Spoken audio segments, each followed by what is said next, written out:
अस्सलाम वालेकुम स्टूडेंट्स। आज हम सी लैंग्वेज में चैप्टर 10 और इसका पार्ट 2 देख रहे हैं। तो इससे पहले हमने प्रिंट एफ फंक्शन को इन डिटेल डिस्कस किया था। आज हम नेक्स्ट टॉपिक एस्केप सीक्वेंस को डिस्कस करते हैं।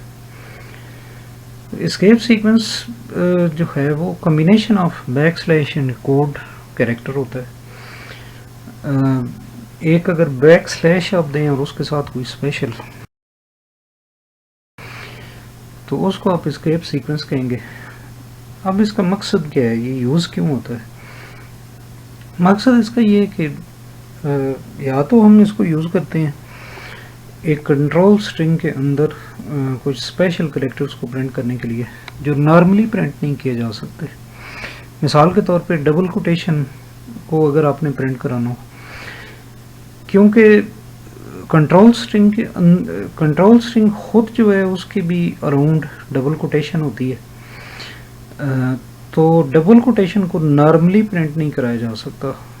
या फिर खुद बैक स्लैश को अगर हमने प्रिंट कराना हो तो उस केस में भी फिर नॉर्मल तरीके से हम उसको प्रिंट नहीं कर सकते। तो इस किस्म के स्पेशल कैरेक्टर्स को अगर आपने प्रिंट कराना है तो फिर आपको सी लैंग्वेज के कंपाइलर को ये बताना होता है भाई ये जो स्पेशल कैरेक्टर्स हैं इनका मतलब वो नहीं है जो ऑलरेडी डिफाइंड है। जो ऑलरेडी सी लैंग्वेज के क्रिएटर्स ने इन स्पेशल कैरेक्टर्स का फंक्शन डिफाइन किया है, तो वो हमें ये फिर बताना होता है एस्केप सीक्वेंस कैरेक्टर्स की मदद से कि ये जो स्पेशल कैरेक्टर हम प्रिंट कर रहे हैं, मसलन inverted commas, double inverted commas हैं, तो इनका वो वाला फंक्शन नहीं है जो ऑलरेडी प्री डिफाइंड है, बल्कि इनको हम अपने तरीके से यूज़ करना चाहते हैं, खुद इनको भी प्रिंट कराना चाहते हैं।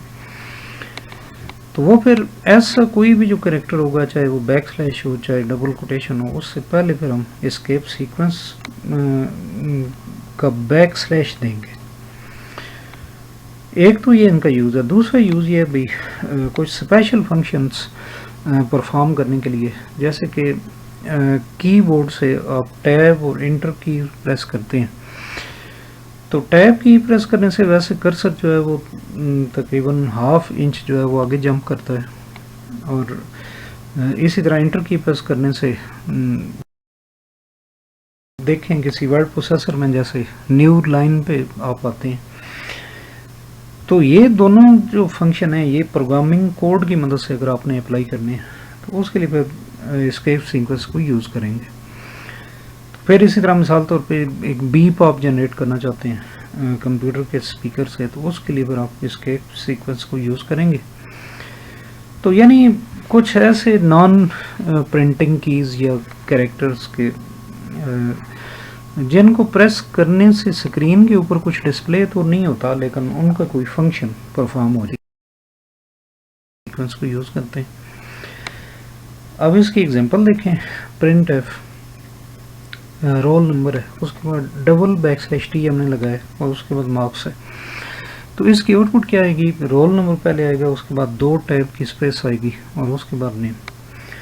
इसी तरह इन द सेम वे आप देखें कि प्रेस, ये हमने लिखा है back slash double inverted comma और उसके बाद इंटर की और फिर back slash double inverted comma. इस एग्जांपल के अंदर असल में हम ये इन्वर्टेड कॉमा है, खुद इसको भी हम प्रिंट कराना चाहते हैं जो कि नॉर्मली प्रिंट नहीं होता। तो इस वजह से हमने इस कॉमा से पहले बैक स्लैश हमने लगाया, स्टार्ट में भी और एंड में भी।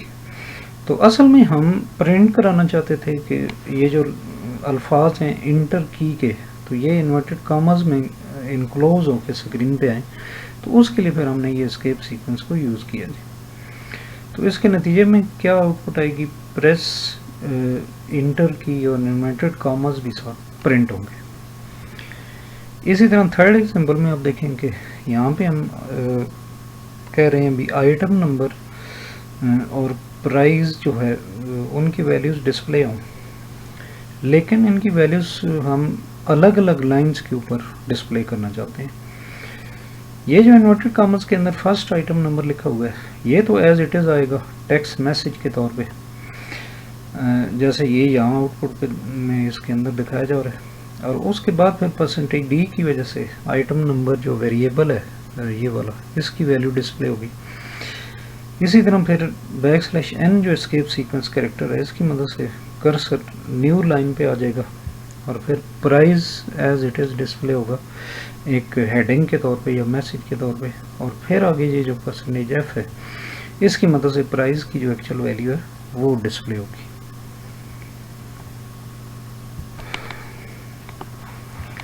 अच्छा, नेक्स्ट देखें, ये इस स्लाइड के ऊपर एस्केप सीक्वेंस जो कॉमनली यूज़ में आते हैं तो उनका एक टेबल दिया गया। तो इसमें हम देखें, पहले \t है, तो ये एक नया टैब स्टॉप देने के लिए, यानी एक टैब की स्पेस देने के लिए। \b है जो ये बैकस्पेस की का इफ़ेक्ट देने के लिए, अप्लाई करने के लिए, यानी प्रोग्रामिंग कोड की मदद से। इसी तरह \n न्यू लाइन पे कर्सर को लेके जाने के लिए, \r इसी तरह insert A carriage return in the text at this point, यानी वो कर्सर लाइन के स्टार्ट में तो चला जाएगा लेकिन उसी लाइन के स्टार्ट में जाएगा, न्यू लाइन पे नहीं जाएगा। \f जो है वो एक, अगर आप प्रिंटिंग कर रहे होते हैं तो उस केस में \f जो है प्रिंटिंग किधर कर रहे होते हैं, प्रिंटिंग पेपर के ऊपर, तो उस केस में \f का एक पूरी एक पेपर शीट जो है वो आगे स्किप हो जाएगी। तो बेसिकली ये फॉर्म फीड के लिए यूज़ होता है। तो ये जो आगे लिखे हुए insert A formatted in the text, इसकी बजाय असल में यहाँ तो ये होना चाहिए भाई insert a blank paper sheet while printing. Normally हम स्क्रीन पे डिस्प्ले करा रहे होते हैं, लेकिन प्रिंटर के ऊपर भी प्रिंट कराने के लिए एक फंक्शन होता है जस्ट लाइक printf, तो उस केस में फिर हम \f देते हैं। इसी तरह सिंगल कोटेशन के लिए सिंगल कोट है, फिर डबल कोटेशन के डबल कोट, और इसी तरह खुद \/ को प्रिंट करना है तो डबल \। अब scanf फंक्शन को देखते हैं। तो scanf फंक्शन जो है वो इसका मेन यूज़ ये अभी वैल्यूज़ एंटर करने के लिए वेरिएबल्स के अंदर कीबोर्ड से, जब कीबोर्ड से इनपुट हम ले रहे हो यूज़र से, उस वक्त हम scanf को यूज़ करते हैं। तो scanf के ज़रिए एक वक्त में एक या एक से ज़्यादा वेरिएबल्स की इनपुट वैल्यू दी जा सकती है।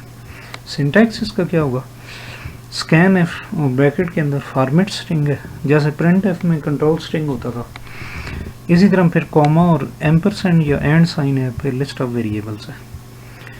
तो फॉर्मेट स्ट्रिंग के अंदर हम क्या देते हैं, इसमें हम फॉर्मेट स्पेसिफायर दे सकते हैं और उसके साथ एस्केप सीक्वेंस दे सकते हैं। टेक्स्ट मैसेज अलाउ नहीं है, जैसे printf के अंदर कोई टेक्स्ट मैसेज भी हम देते थे, इसमें जो है वो हम नहीं दे सकते। तो नेक्स्ट एम्परसेंड साइन या एंड साइन है, तो ये एंड साइन, इसको असल में हम कहते हैं एड्रेस ऑपरेटर। तो ये एड्रेस ऑपरेटर जो है ये scanf फंक्शन को ये बताता है भाई इस स्पेसिफिक वेरिएबल जिसकी वैल्यू इनपुट की जानी है तो उसका एड्रेस क्या है, यानी इसके बाद जो भी वेरिएबल आएगा ना, तो इसका मतलब क्या होगा भाई उस वेरिएबल का एड्रेस जो है वो हम scanf को असाइन कर रहे हैं या उसको दे रहे हैं, उसको बता रहे हैं भी इस वेरिएबल का एड्रेस ये, ताकि वो उसमें फिर वैल्यू स्टोर कर सके। लिस्ट ऑफ वेरिएबल्स क्या होता है, लिस्ट ऑफ वेरिएबल्स ये होता है भाई वो असल में जिन वैल्यूज़ की इनपुट हमने देनी है तो वो उन वेरिएबल्स को हम एंड के साथ यहाँ पे देते हैं, स्पेसिफाई करते हैं। अब एग्जांपल्स देखें, नंबर 1 में देखें scanf %d, उसके बाद स्पेस %f और एंड आइटम नंबर और एंड प्राइस। तो इसमें हम क्या करें, भी एक ही वक्त में दो वेरिएबल्स हैं, आइटम नंबर और प्राइस, उनकी वैल्यू हम यूज़र से लेना चाहते हैं, यूज़र इनपुट लेना चाहते हैं, और उनकी वैल्यूज़ को फिर हम उनके कंसर्न वेरिएबल्स के अंदर स्टोर करना चाहते हैं। तो यहाँ पे तो मैंने ऑलरेडी स्पेस इधर दी हुई है, लेकिन अगर ये इकट्ठे हों, इकट्ठे भी आप दे सकते हैं। फिर आप जो भी वैल्यू टाइप करेंगे रन टाइम पे, वो इसी तरह इकट्ठी आप टाइप करेंगे विदाउट इंटरिंग एनी स्पेस। तो बेहतर वैसे ये होता है भी दरमियान में स्पेस दे दी जाए। तो जब आपने स्पेस दी हुई होगी तो फिर रन टाइम पे आप क्या करेंगे कि रन टाइम पे आप दरमियान में एक स्पेस देंगे। यानी पहले जब आप अपना प्रोग्राम जब आप रन करेंगे ना, तो स्क्रीन पे वो पूछ रहा होगा भाई अब इन दो वेरिएबल्स की वैल्यू एंटर करें। तो पहले आप आइटम नंबर की वैल्यू देंगे, उसके बाद स्पेस की प्रेस करेंगे, देन फिर आप प्राइस की वैल्यू देंगे। इसी तरह ये दूसरी एग्जांपल में हम अलग अलग लाइंस के ऊपर दो वेरिएबल्स की वैल्यू ले रहे हैं, यानी %d और फिर दरमियान में n आ गया और उसके बाद %d। तो एक की वैल्यू जब हम देंगे यानी रोल नंबर की, तो उसके बाद कर्सर हमारा ऑटोमेटिकली नेक्स्ट लाइन पे आ जाएगा। तो नेक्स्ट लाइन पे फिर हम मार्क्स की वैल्यू दे सकते हैं। तो यहाँ पे मैंने एज ए नोट भी लिख दिया है भाई, जब एक से ज़्यादा वेरिएबल्स की वैल्यू आप एक स्कैनफ स्टेटमेंट के अंदर ले रहे होते हैं, तो बेहतर ये होता है भाई दरमियान में आप स्पेस दें, उनको स्पेस दे के सेपरेट करेंगे।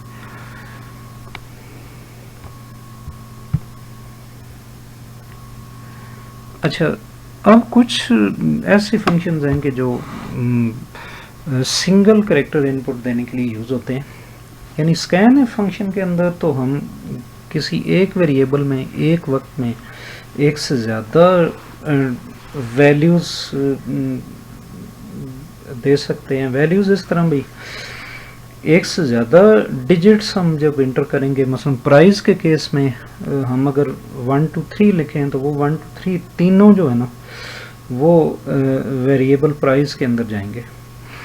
तो लेकिन in case of single character input अगर आप 1 लिखेंगे तो वो 1 सिर्फ जो है वो मुतलका वेरिएबल के अंदर जाएगा और 2 और 3 नहीं जाएंगे।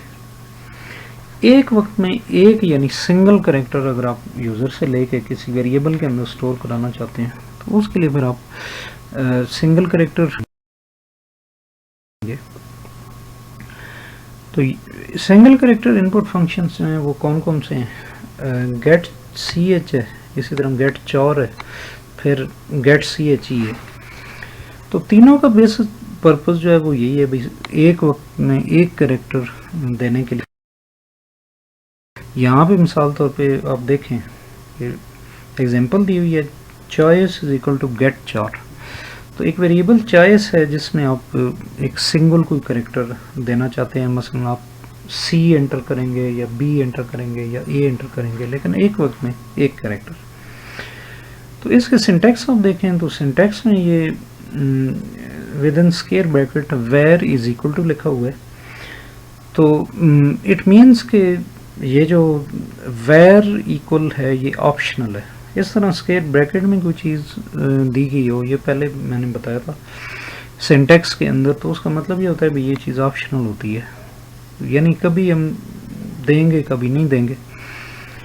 तो लेकिन एक वेरिएबल के अंदर अगर वैल्यू स्टोर आपने करानी है तो फिर तो आपको ये लेफ्ट साइड पे वेरिएबल लिखना ही होगा। तो तीनों में बुनियादी तौर पे डिफरेंस क्या है कि अगर हम गेट char या गेट ch हम लिखते हैं तो फिर हमें जो भी रन टाइम पे कैरेक्टर हम दे रहे होंगे, इनपुट कर रहे होंगे, उसके बाद इंटर की प्रेस करनी लाजमी होगी।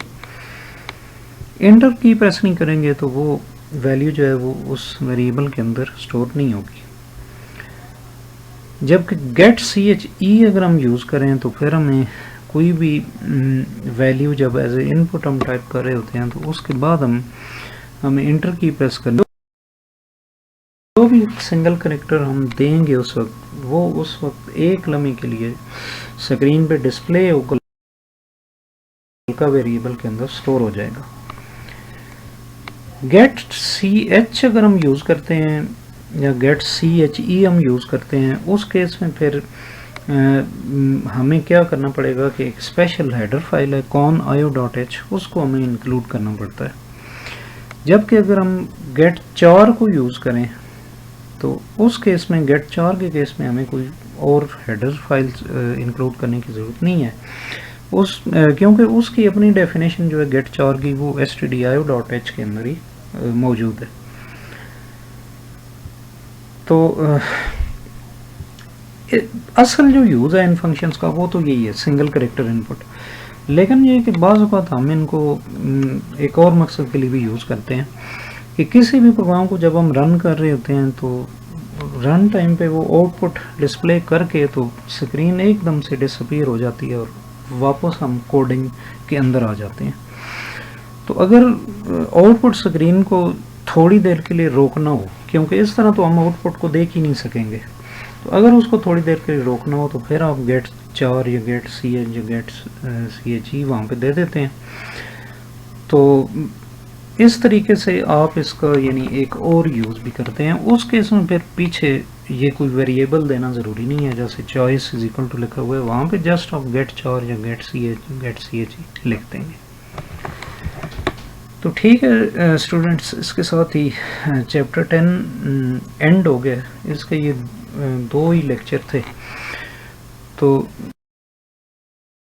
ये है कि इसके आपको प्रैक्टिस एग्जांपल्स करनी चाहिए अच्छी खासी। वो बुक के अंदर भी बहुत सारी एग्जांपल्स दी हुई हैं, तो एज ए असाइनमेंट भी मैं आपको इसकी कुछ प्रैक्टिस एग्जांपल्स दे दूँगा।